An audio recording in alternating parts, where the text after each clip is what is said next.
It's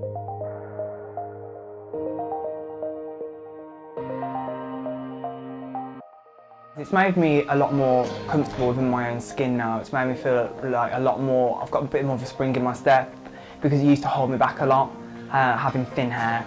Because it was just that, you know, people would take it out of you, they would say things to you, and it would knock your confidence ever so slightly.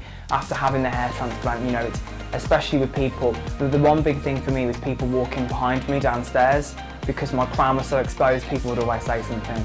And now it doesn't bother me, you know, I let people walk behind me, and I don't mind it now, because it's a talking point for patients as well, for people, because they're like, well, God, your hair looks really good.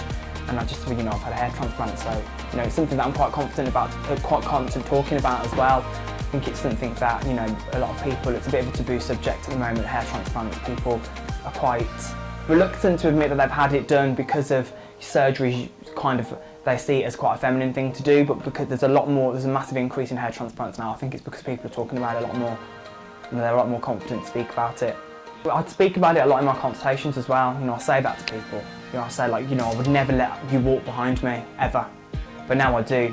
So I do say that a lot in my consultations, and people like that because they can relate to it as well. I think, you know, the thing about having a hair transplant is, you know, I empathise and sympathise with people a lot more from having it done. Before I used to, when I was talking about it, you know, you can talk about something to your face, can't you? But when you actually have something done, you experience it. I was quite apprehensive on the day of having the surgery done, because I've never had an operation before. So I was a bit nervous, really, to start with, but because I knew, you know, I know what to expect. I was quite nervous about having injections of anaesthetic, but as soon as I got into the clinic, I was looked after really well. Like, the team were really welcoming and warm. My surgeon looked after me really well. He ran through everything with me the morning of the surgery again, just to talk about it, you know, just to reiterate everything and make it crystal clear. And then once I got into theatre and had my first injection, it was absolutely fine. You know, there was no pain or anything. So I felt quite calm and quite at ease. And then after, the support's been really good as well. You know, the surgeon kept in contact with me. The staff as well, the team in Birmingham Clinic were brilliant, you know, keeping in contact with me, asking me if I was okay and checking on me frequently, so I felt confident and happy after.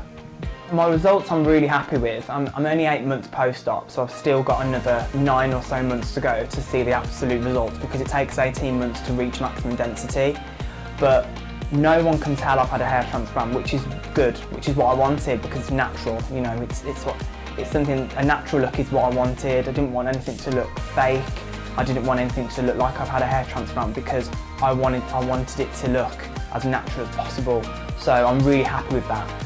So when people do speak to me about my hair, when I haven't seen someone for a long time, and like, your hair looks really good at the moment, and I tell them they've had a hair transplant, they're shocked because of how natural it looks, which I think is what the aim was. I think that's the whole ethos of having a hair transplant, really. You want it to look natural. I think anything unnatural doesn't fit right. You know, you walk around looking like a bit silly, having, you know, a real strong hairline. That's what, you know, it's got a telltale style of a bad hair transplant. It's just a real strong, dense hairline. And obviously I didn't want that doing so. It was natural. The best thing for me was having it natural. Yeah, definitely. I think having a hair transplant is one of the best things I've ever done. It's simple, it's really easy and really effective. You have got to be patient though. It does take the whole 18 months like I mentioned earlier. So if someone's going to have it done, I'd say 100% do it. The private clinic really look after their patients. You know, patient satisfaction is really important, and that's paramount to them, which I think is a very important thing to do. I'd have it done again and again. You know, it's simple and so easy, and it fit into my life perfectly. So I'd definitely advise people to have it done.